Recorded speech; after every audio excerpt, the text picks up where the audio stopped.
እሺ ቬንደር የሚለው እንግዲህ አገልግሎት አቅራቢው ወይም ሻጩ ማለት ነው። ባለ ንግድ ባለቤቱ ማለት ነው። እሱ ነው ቢዝነስ እየሰራ ያለው ሰው ማለት ነው። ስለዚህ ለመጀመሪያ ጊዜ የሚመዘገብ ሰው እና ወይም እናንተ ስታስመዘግቡ የምታስመዘግቡልን ዋናው ታርጌታችን ቬንደር ነው። ሳይን አፕ ትሉን ለመጀመሪያ ጊዜ ንግድ ስታስመዘግቡ እሱን ትነካላችሁ። ከዛ በኋላ ዩዘር ኔም ልክ ተመሳሳይ ቅድም የተሞላው ይሞላል ማለት። ለምሳሌ እዚህ ጋር ሳምፕል ቬንደር ዋና አልኩት። ኢሜይልን በተመሳሳይ አንድ ሰው እንደ ቬንደርም እንደ ከስተመር መሆን ይችላል። ስለዚህ ተመሳሳይ ኢሜይል ማስገባት ይችላለሁ። ፓስወርድ እንዳይ ጥሩ ነው። አንድ ሰው ተመሳሳይ ፓስወርድ የሚጠቀሙ ፈለጋችሁም አንድ አይነት አድርጋችሁ ዋናው አካውንት እዚህ ጋር በፍሊክት ነው የሚጋዩት እነሱን ተጠብቃችሁ ሎጊን ማድረግ ትችላላችሁ ማለት ነው። ኤኒዌይስ አሁን ሳይን አፕ እንደ አዲስ ፓስወርድ አስገባው፣ ዩዘር ኔም አስገባው፣ ሳይን አፕ ልበል እስኪ። ሳይን አፕ ስል ለመጀመሪያ ጊዜ ካልተመዘገበ አሁንም ኢሜይል ይልክልኛል ቼክ ላድርግ ማለት ነው። አዲስ ኢሜይል ገብቷል ማለት ነው። ያው አዲስ ኢሜይል ገባ። ስለዚህ ምንድነው የሚለው ዲር ቬንደር ዋን ይችን ክሊክ ንካት ወደ ኢሜይልህን ቬሪፋይ ለማድረግ እያለኝ ነው። ይችን ክሊክ ነካለሁ። ሊንኩን ከነካ በኋላ የሚያመጣልህ ፔጅ ይሄ የቬንደር ዳሽቦርድ ነው ማለት ነው። እዚህ ጋር ብላክ ባክግራውንድ የምታዩት እሱ መቀየር ይችላል። ሁሉ ብላክ የሚታየው እዚህ ጋር እንደምታዩት ይችን ምልክት አለች አይደለ? ይችን ስትነኳት ወደ ነጭ ባክግራውንድ ማድረግ ትችላላችሁ። እዚህም ተመልሳችሁ የጨረቃ ምልክቷን ስትነኩ ብላክ ሆነ ማለት ነው። አሁን ባክግራውንዱን ቀየራችሁት ማለት ነው። እዚህ ጋር ወደ ዋናው ሳይት መሄድ ከፈለጋችሁ ወደ ሳይት ወስዳችኋል። ከዚህ ኖቲፊኬሽን ካለ እንደ ደንበኛ ሆኖ አንድ ቡክ ያደረገውን ነገር እስከሚጨርስ ድረስ መጻጻፍ ይችላሉ። ስለዚህ እዚህ ጋር አዲስ ሜሴጅ ካለ ይችን ስትነኩ በቃ አዲስ ቻት ይመጣል ማለት ነው። ተመሳሳይ ወደ ዳሽቦርድ ነው እንመለስና እዚህ ጋር የምታዩቸው በሙሉ አዚያውም ፔንዲንግ ባላንስ ሚላል ማይ ባላንስ ሚላል ቢዝነስ ስራውን የሚያደርገው ሰው ስለሆነ እየቆጠረለት ስለሆነ እዚህ ጋር እየቆጠረ ነው ማለት ነው። እሱን ዲስፕሌይ የሚያደርግበት ነው። ፔንዲንግ ባላንስ ደንበኛው እንደከፈለ ቀጥታ ወደ ዋናው ባላንስ የሚቆጥረው ፔንዲንግ ብሎ የሚቆጥረው ኮንፈርም ሲያደርግ ነው። ያ ፔንዲንግ ባላንስ እዚህ ጋር ሲቆጥር የነበረው ወደ ዋናው ባላንስ የሚሄድለት ማለት ነው። ለምሳሌ 1000 ብር ተቀበለ ብንል 1000 ብር አገልግሎት ተቀባዩ ወይም ደንበኛው አገልግሎቱን አገኝቶ እስኪጨርስና ኮንፈርም እስካላለ ድረስ እዚህ ጋር ነው 1000 የሚቆጥረው። ከዚህ በኋላ ግን ኮንፈርም ሲያደርግለት ወደዚህኛው አውቶማቲካሊ ይሄዳል ማለት ነው። በዚህ መንገድ ስለ ይሰራ ማለት ነው።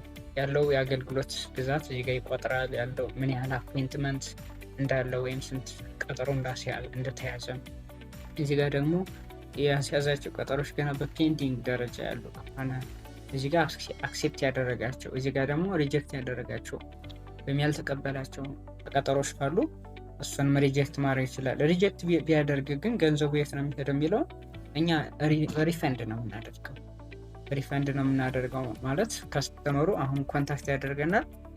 ሙሉ ዝርዝር መረጃውን ስለምናገኝ እንደገና እንደ አዲስ ሪፈንድ እናደርጋለን ማለት ነው። በዚህ መንገድ ስራው ይሰራ ማለት ነው። እዚህ ጋር በወር ውስጥ ምን ያህል ኢንካም እንዳገኘ ያሳየዋል በግራፍ። እዚህም ደግሞ ምን ያህል አፖይንትመንት እንዳስያዘ በአንድ ወር ውስጥ ያሳየዋል ማለት ነው። ከዚህ ቀጥሎ ምንድነው የምናየው? እዚህ ጋር ለመጀመሪያ ጊዜ እንደምታዩት your account is not verified አለ።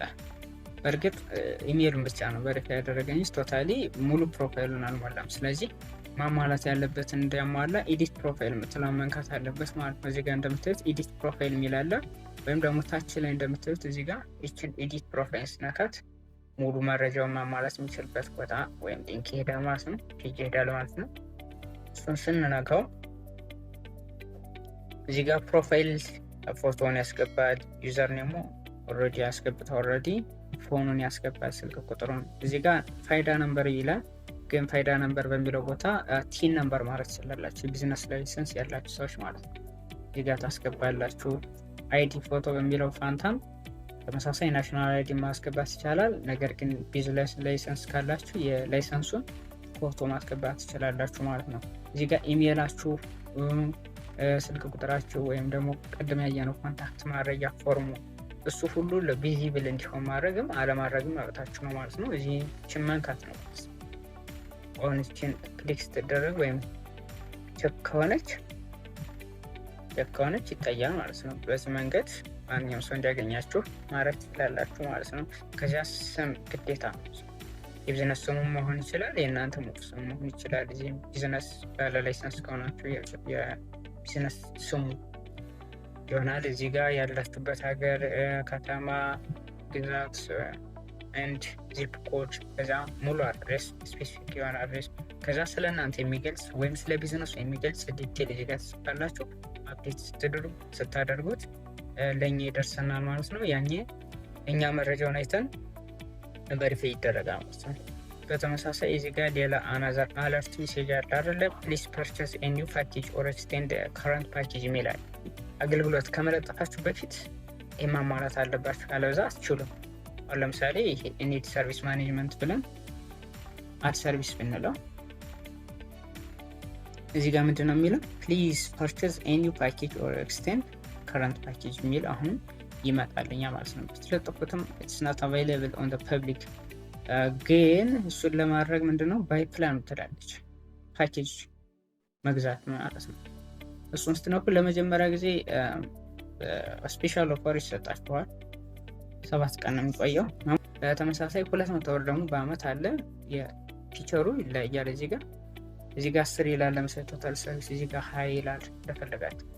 እዚህ ጋር የመረጣችሁትን ባይናው የምትለውን ታደርጉትና በያውን ወይም ፓኬጅ ፔመንቱን ፈጽማላችሁ። ከዛ አካውንቱ ወይም ፓኬጁ ላይሰንስ ትሆናላችሁ ማለት ነው። አሁን ለምሳሌ ለመጀመሪያ ጊዜ ስፔሻል ስለሆነ በዚህ መሞከር እንችላለን። ባይናውን እንባለው። እናንተ ግን ስታስመዘግቡ ስፔሻል ኦፈሩን ሳይሆን ታዊውን ነው ማለት ነው። ፍሪ ከሆነ ምንም እናንተ አትጠቀሙ። አካውንት ስትሉት ምንም ያለ ክፍያ ነው ማለት ነው። የስ ሰክሰስ አለኝ ማለት ነው። ስለዚህ አሁን ሰርቪስ ማኔጅመንት ተመልሻውን አድ ሰርቪስ ብለው ምንም አለርት ሜሴጅ አያመጣም። እዚህም ዳሽቦርድ ተመልሼ እዚህ ጋር ምንድነው የሚለው?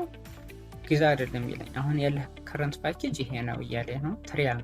ትሪያል ነው የሚያበቃው ኖቬምበር 21 ነው። ዛሬ 14 ነው። ስለዚህ 7 ቀን ጨምሮ ኖቬምበር 21 ነው የሚያበቃው ማለት ነው። ከዛ በኋላ እንደ አዲስ ግዛ ይላል ማለት ነው። ፍሪ ስለሆነ ነው ይሄ። ግን አመታዊ ከሆነ 1 አመት ይቆያል። 2025 አይደለም። ስለዚህ 2026 ነው ማለት ነው። አሁን ወደ አዲስ አገልግሎት መለጠፍ ይችላል ማለት ነው። እንደምታዩት እዚህ ጋር አገልግሎቱን መለጠፍ የሚችልበት ቅጽ ወይም ፎርም ነው ማለት ነው ያለው። እዚህ ጋር ስላይደር ኢሜጆች ማለት እዚህ ፊት ለፊት የሚታዩት ፊቸር ኢሜጅ ይባላል። ፊት ለፊት የምታዩት ገና ዲቴል ሳትገቡ ማለት ፊት ለፊት የሚታዩት የሰርቪስ ኢሜጅ ፊቸር ኢሜጅ ነው። ከዛ በኋላ ዲቴል ስትነኩት ደግሞ ዲቴል ፔጁ ከገባችሁ በኋላ ይሄ መጀመሪያ የምታዩት ስላይደር ኢሜጅ እንዳለ ሆኖ ግን ሌሎችም ኢሜጆች አሉ ማለት ነው። እዚህ ጋር ስክሮል ስላይድ ኦፍ ኮርስ አንድ ብቻ ነው ያለው፣ ግን ምንድነው ስላይድ የሚያደርጉ ኢሜጆች ናቸው ማለት ነው። በቬንደር አካውንታችን እንመለስና ስላይደር ኢሜጅ ታስገባ። ፊቸር ማለት መጀመሪያ አሁን የነገርኳችሁ መጀመሪያ ላይ የሚታዩ ኢሜጅ ነው። ፕራይሳችሁ ለአገልግሎት የምታስከፍሉት ፕራይስ ካለ ወይም ቀደም ከነበረው ቀንሶ ከነበረ ይሄኛው ከፍ ይላል፣ ይሄኛውን ዝቅ አድርጋችሁ ምን ያህል እንደቀነሳችሁ ማሳየት ትችላላችሁ። አገልግሎት የምትሰጡበት ቀን በዲፎልት 1 ቀን ነው፣ ግን የፈለጋችሁ ለ30 ቀን የሚወስድ ከሆነ ለ2 ዓመት የሚወስድ ከሆነ ችግር የለውም። ዱሬሽን ታስገባላችሁ። እዚህ ጋር ስታተስ አለ። ስታተሱ ምንድነው? አክቲቭ ሲሆን ብቻ ነው ፐብሊክሊ መታየት የሚችለው። ስለዚህ እሱን አክቲቭ ታደርጋላችሁ። ዲአክቲቭ ከሆነ አይታይም ማለት ፐብሊክሊ አላረጋችሁ እንጂ ፐብሊክሊ አይታይም ማለት ነው። እዚህ ጋር ደግሞ ቀጠሮ ማስያዝ ብትፈልጉ ቀጠሮ ማስያዝ አለማስያዝ ማለታችሁ ነው። ካልፈለጋችሁ ኦፍ ነው የምታደርጉት፣ ከፈለጋችሁ ግን ኦን ታደርጉታላችሁ። ግልጽ ነው አይደለ? እሱን ታደርጋላችሁ። ከዛ በኋላ በግሩፕ ነው ወይስ በአንድ ሰው ነው የምትሰሩት የሚለውን እዚህ መምረጥ ትችላላችሁ። ማክሲመም ስንት ሰው ነው ይህንን ሰርቪስ ቡክ ማድረግ የሚችለው የሚለው። ኦንላይን ከሆነ ደግሞ ዙሙ ምንድን መሆን አለበት? ኢኔብል መሆን አለበት። ምንም ኦፍላይን ከሆነና ላይክ ዝም ብላችሁ ቢዝነሳችሁን ብቻ ማስታወቅ ፈለጋችሁ ግን ይሄ አያስፈልግም። ዲሴብል እንደሆነ ይቀጥላል። የምትገኙበት ማፕ ወይምበት አድራሻ ስፔሲፊካል በጉግል ማፕ እንድትገኙ ማድረግ የምትችሉበት ላቲቲዩድ እና ሎንጊቲዩድ ታስገባላችሁ። ላቲቲዩድ ስፔሲፊካሊ እዚሁ ጋር ጉግል ማፕ ላይ ያወጣችሁ ከረንት ሎኬሽናችሁን ያላችሁበትን ላቲቲዩድ እና ሎንጊቱድን ኮፒ እና ፔስት አድርጋችሁ እዚህ ጋር መሙላት ማለት ነው። መቀየርም ትችላላችሁ። በየምትሄዱበት ቦታ ላቲቲዩድ እና ሎንጊቱድ አውቶማቲካሊ ስለሚቀየር ያላችሁበትን ቦታ ዛሬ ለምሳሌ እዚህ ቦታ ስትገኙ ከሆነ ነገ ሌላ ቦታ ከሆነ እሱንም በየቀኑ መቀየር ማለታቸው ማለት ነው። እዚህ የአገልግሎት ታይትል እዚህ ጋር አሁን ይጀምራል ማለት ነው። የአገልግሎትን ስም ትጽፋላችሁ፣ አድሬሱን የሚገኝበትን ቦታ ትጽፋላችሁ። ከዛ በኋላ በየትኛው ዘርፍ ነው ይህንን አገልግሎት የሚሰጠው የሚለውን ትሞላላችሁ። ያለውን ፊቸር ልዩ የሚያደርገውን ዝርዝር ነገሮች ትጽፋላችሁ። እዚህ ሙሉ ዲስክሪፕሽን ትጽፋላችሁ። እዚህ ኪወርድ ልክ እንደ ቲክቶክ ኪወርድ እንደምታስገቡት እዚህም በቀላሉ ሰርች እንዲደረግ ሰርችብል እንዲሆን ኪወርዶችን መጻፍ ትችላላችሁ። ለምሳሌ ቱቶሪያል የሚሰጠው ቱቶሪያል ብሎ ልክ ስፔሲፊክ እያደረግን መጻፍ ይችላል ማለት ነው። ዲስክሪፕሽን ካስፈልጋችሁ በዲስክሪፕሽን ሰርች እንዲደረግላችሁ። ፋይናሊ ምንድነው የምታደርጉት? ሴቭ ስታደርጉ ቀደም ያልኳችሁ የስታተሱ አክቲቭ እስከሆነ ድረስ ፐብሊክሊ መታየት ይችላል ማለት ነው። ማለት ነው። እንዲህ ቀጥሎ ደግሞ ማንኛውም ፕሮዳክቶች መሸጥ ይችላል። በብዛት ራሱ መሸጥ ይችላል። እኔ ያህል ኦርደር ተደረገ ምናምን ሙሉ ልትማርን ይቻላል ማለት ነው። እዚህ ጋር ፕሮዳክት የሚላለ ፕሮዳክት ሁለት አይነት ፕሮዳክቶች ናቸው ያሉት። አሁን ለምሳሌ የዩደሚ ኮርሶች ምናምን ይሄ በቃ ስፔሲፊክ የሆነ ዲጂታል ኮርስ መሸጫ ኮርስ ሳምቲንግ ኤስ ዲጂታል ፕሮዳክት መሸጥ ከፈለጋችሁ ዲጂታል ማርኬቲንግ ፎቶዎች ምናምን የሚሸጥበት ከሆነ የሚጠቅማችሁ ከሆነ እዚህ ጋር ዲጂታል ፕሮዳክት ላይ አድ ማለት ይችላል። ፊዚካል ከሆነ ማንኛውም ፊዚካል ፕሮዳክት እዚህ ጋር አድ ማለት ይችላል። ለምሳሌ ፒዲኤፍ መጽሐፍ መሸጥ የሚፈልግ ሰው አቬይላብል የሆነው በጣም ውድ ከሆነ ወይም ከአማዞን የተገዛ ምናምን ሆኖ ሰው ደግሞ በዶላር መግዛት ስለሚከብደው ያንን እንደ አዲስ በዚህ ቦክ ማሻሻል ሪሴል ማለት ይችላላችሁ። እነዚህ ጋር ፊዚካል ፕሮዳክት ደግሞ ማንኛውም ፈርኒቸር ሊሆን ይችላል፣ ልብስ ሊሆን ይችላል፣ ስልክ ሊሆን ይችላል። ማንኛውም ፕሮዳክት እዚህ ጋር አድ ማለት ይችላል። አመሰግናለሁ።